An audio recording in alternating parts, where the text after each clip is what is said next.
So teacher ensures to make his class interactive. This is very important. If the class is not interactive, it becomes boring. Class has to be interactive. So the teacher ensures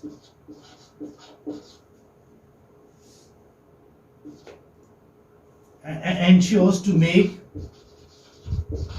make his class or her class interactive. Make the class, I'm writing make the class interactive. What do you understand by interactive class? Yes? Interactive class means? What does it mean? The teacher ensures to make the class interactive. What does it mean? There should be an interaction between the teacher and the student. There should be interaction between the teacher and the students. That's very important. You know, like as the use of mother tongue is discouraged, is avoided, the teacher asks his learners several questions and answers them himself, because they are young learners. They might not know the answers, so he answers the questions himself. He would ask, okay, like, what is it? Now students do not know what is it. Then he would say, well, this is a microscope. Okay, because they haven't seen microscope earlier. Okay, and they haven't heard the word also. It's a big word for them. So he would tell the answer also himself. Right? Like he would show up, he would bring a flower. Okay, it's a flower, but do you know what is it called? Well, this is lotus. Or he would, like, if he is teaching, the poem Daffodils, then he would show the picture of daffodils to his students. Well, these are daffodils. Okay, so he would answer himself. He would ask the question and also answer himself. Why? Because his students might not know. And once he tells them, it's obvious that they have understood, they have retained, and they know. For example, if a teacher wants to teach the parts of a flower. Okay, this is how we have all of us have been taught the parts of a flower. Okay, like he can show various pictures to the students depicting different parts of a flower. Leaves, thorn, these are the parts. Flower, bud, stem, isn't it? If he's teaching young students, then he can tell, how would he show? Like, well, a flower has, a flower plant has a flower in it. It has buds, it has leaves, it has thorns. Okay, this is how. But here, I don't know, I'm reminded of the botany class. And then suppose if the teacher happens to be a botany teacher, then you must have seen, like teachers take you to botanical gardens also. Why do they take you to botanical gardens? Come on. Why are you taken to botanical gardens? Come on, respond. Yes. To make us know about the plants physically. To make you know about the plants physically. Okay. To tell you, to learn the names of the plants in the context, in the real situation. Okay. That's why he takes you. I hope you understand now what is situational teaching. Yes, sir. Even the teachers of science, they teach you in proper situations. I don't know. Do not laugh at me if I draw a bad picture, because I vaguely remember how my teacher drew this. The science teacher would draw like this, something like this. He would draw.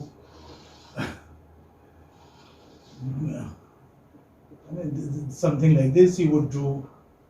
Yes, and this would be like this.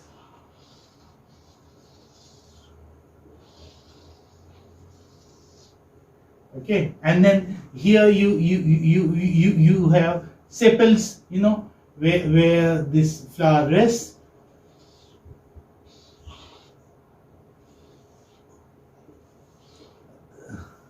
Okay, and yeah, I don't know I'm making it right or not.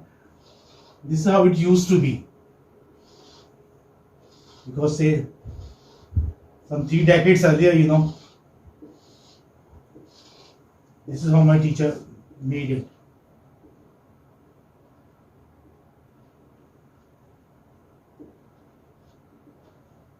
The science teacher would make the picture of a flower like this.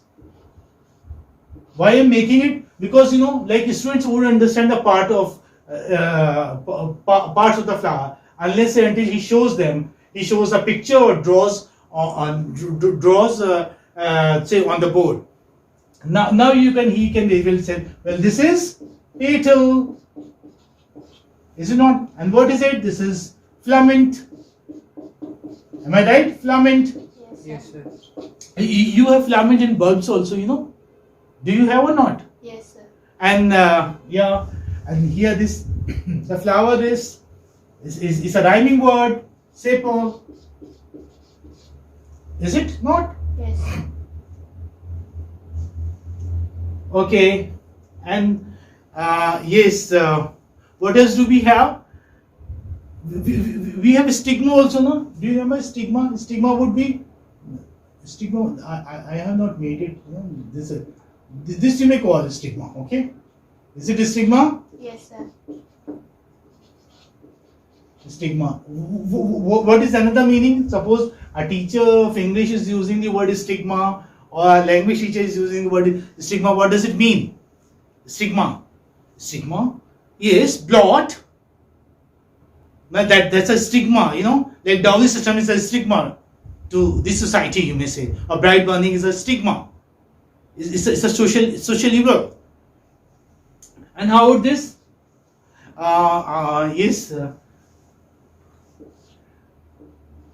The name is escaping. Anther? Is it anther? Yes, sir. Anther. So this is how he can talk about. He can draw a picture. He can write the parts also, so that his students remember. So that they do not. So that they do not fall. This is receptacle. Yes, sir. How do you spell it? RECEPTACLE. Yes, sir. Receptacle. Okay, yeah. So like he may tell, well, this is receptacle, this is filament, and this is anther, this is petal, stigma, sepal, and so on and so forth. There can be many parts. The one I remembered, I wrote them. Okay. So this is how it can be shown. Yes. He may write the names of the parts of the flower on the picture. Okay. Yes. Have you understood? Yes, sir. The first, what does he do? He explains these orally, and then he may take the help of the picture to make his teaching more effective and interesting. So this is situational language teaching. This is situational language teaching. Now with a bit of and say a primary teacher, would draw a picture of an elephant, and then he would say, well, this is trunk, this is tail, and tusker, ears, like this. So the different parts of an elephant can be shown to the young students. Okay, so what were we talking about up till now? We were talking about principles. While principles, we were talking about merits also. Now we shall talk about merits, because that's very important. Whenever you are writing a question on approach or method, you have to discuss merits and demerits. Okay, let's discuss the merits. Advantages of SIT.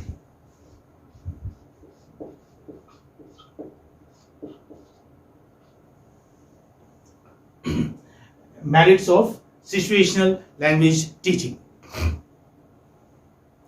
The situational approach is, still popular.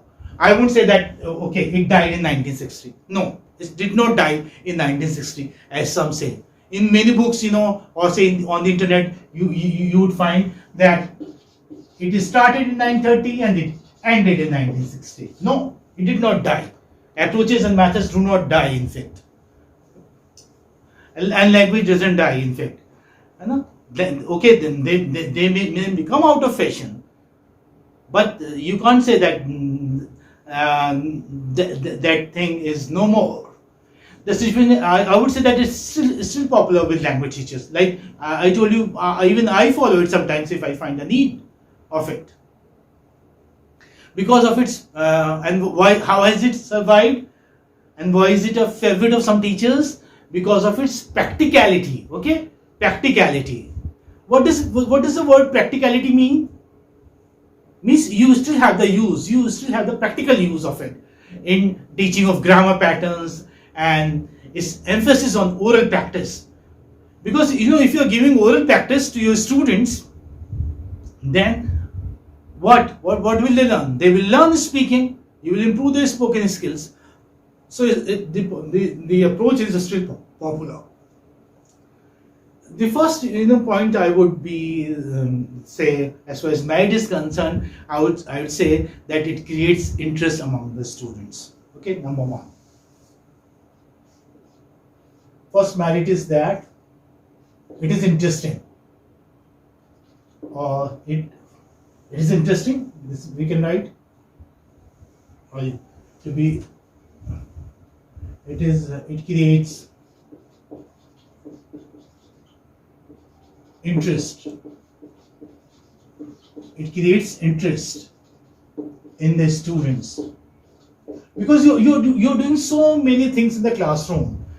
Say you are acting, sometimes you are giving emphasis, so you're speaking loud also, you're showing them objects, is it not? And you're creating situation there in the classroom. So the students find it very interesting. It creates interest in the students.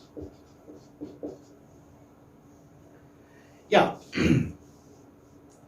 This approach, SLT, not only stimulates students' interest in learning English, but also achieves the goal of teaching.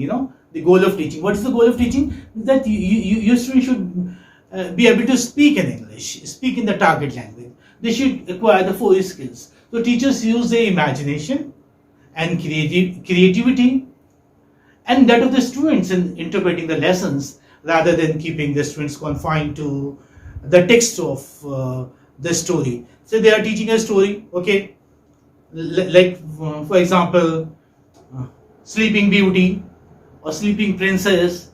These are the stories which are taught, or say Cinderella and the stepmother. These stories. No, just it's not good to keep these students confined to the text, just reading out the text. No, create situations. Okay, you can enact the scenes. You can enact the scene of Cinderella also there in the classroom. You can have 2 step sisters along with Cinderella. Is it not? Like like when we teach Merchant of Venice to our first year students, we enact the trial scene.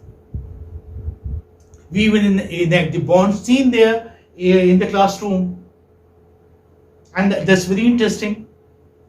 And they remember it lifelong. Last year, like I enacted, my students enacted the casket scene also in the classroom, and that was really wonderful. So, teachers use not only his imagination, but even students can also be aroused to use their own imagination to make the things interesting. So this arouses the interest, this situational language teaching, and also help them in quick learning of the lessons. Okay, it is not only quick, but it also engages the entire class. This situational language, through this method, they learn things, they pick up things quickly, and you can engage the entire class. Okay, it's not that your focus is only on the good students. No, all the students can be like involved in teaching, and it is always advisable to Involve all the students. Do not focus, because you all going to be teachers. That's why I must tell you, all the students are special for you. Those who are not good at, you ought to give focus on them. You ought to focus upon them, right? But involve everybody in learning the language or whatever you are teaching to your students. Involve everybody, and if they are doing good, then admire. Okay, admire, appreciate them. But I'm not talking about the same thing that the babies say. Well, if they go wrong, then rectify their mistakes and tell them the right thing. That okay, they may work on their mistakes, and next time they should make the same mistakes. This is how you can teach your students.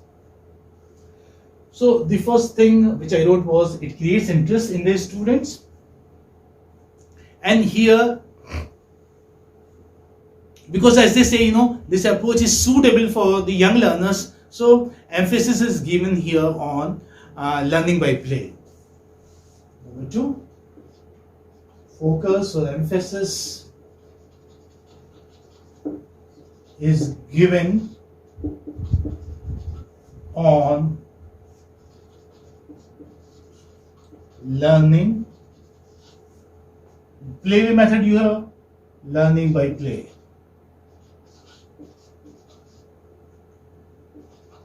Like you have play groups in school, is it not? I mean before UKG or say LKG, they play group. Why do you have play group? Why do you have play group? You have play groups. Why? Because students learn say numbers or alphabet, letters of alphabet in a play manner. Okay, or they are colorful objects, and they learn the names of the colors. They learn to identify colors when they are shown colorful objects. So that is, but here we are not talking about so young ones. So emphasis is given on learning by play as far as situational language teaching approach is concerned. Learners are always eager to take part in make-believe situations. As I told you about Cinderella and Cinderella's story, this is make-believe. Make-believe is imaginary, which you create there in the classroom, especially when they assume roles and enact a situation before the rest of the class. Action chains. What are action chains? Action chains make the class atmosphere interesting. They make the atmosphere lively. Action chain means it's not just one or two students who are doing the role play, or who are enacting the scene, or who are there all the time in the activities. No, a chain is formed.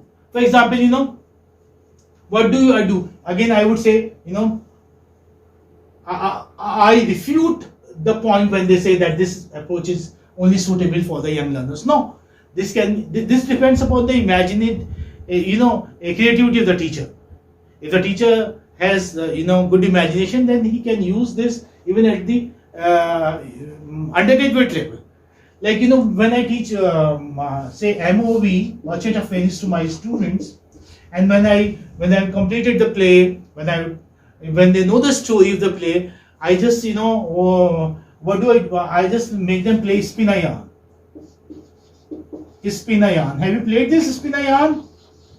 Do you know what is it? Spin a yarn. Yarn is thread, and spinning a yarn, spinning a thread. Do you know this? Have you ever played?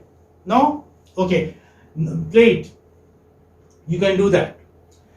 Now, what is done here? Like one student would begin the story, second would pick up the yarn and then move and start spinning it further, then third would pick up, then fourth would pick up, then fifth would pick up. This way the entire story would be narrated in the classroom. Okay, and this is called as spinning a yarn. So this is again a realistic way of doing thing. It's like teaching in real situations. Is it not? Yes. And this makes the classroom interesting also, and they do not forget, and they don't know like which part they can be asked, because it's not all, because the same person is not asked to begin every time. Sometimes he can be asked to conclude the story. So they learn the entire story. They are thorough with the story. I tell them beforehand, say on such and such date we are going to have this activities, so be prepared. So when they come, they are thorough with the story and they do it very well. So this approach can be followed even at the undergraduate level. So this is what I was saying. So yeah. So this is action chain. This is action chain. When I said this is action chain. And another thing is that it is cost effective. Many might not agree with me, but I think I feel that it is cost effective.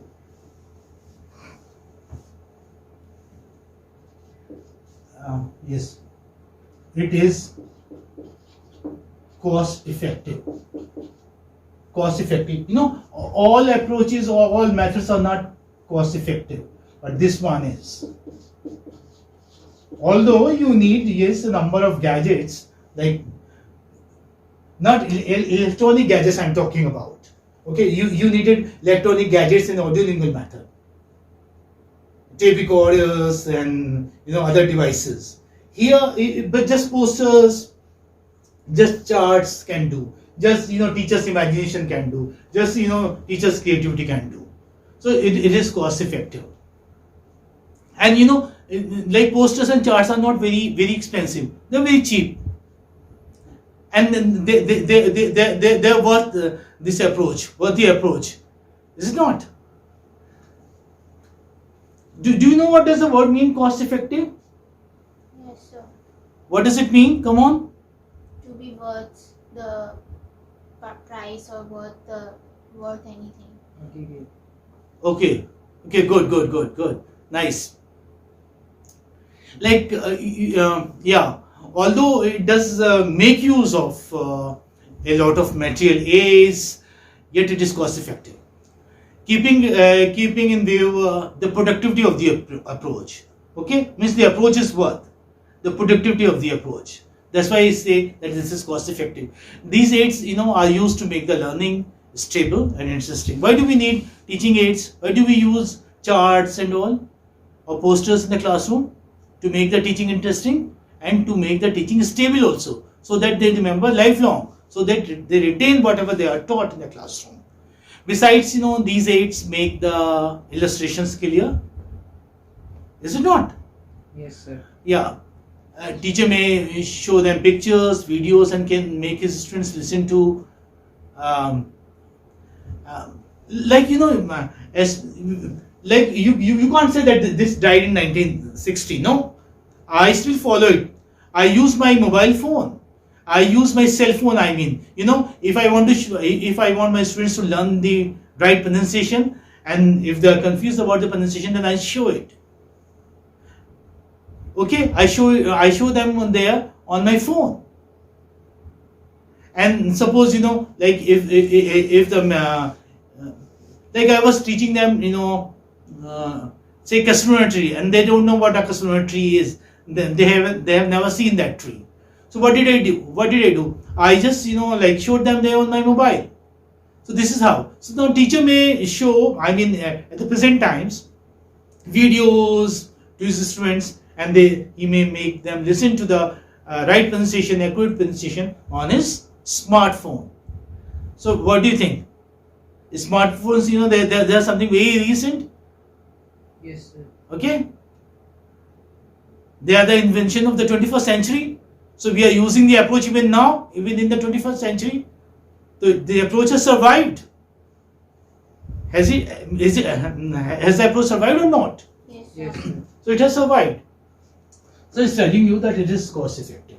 You do not need very expensive gadgets here. You can do with even the cheap gadgets.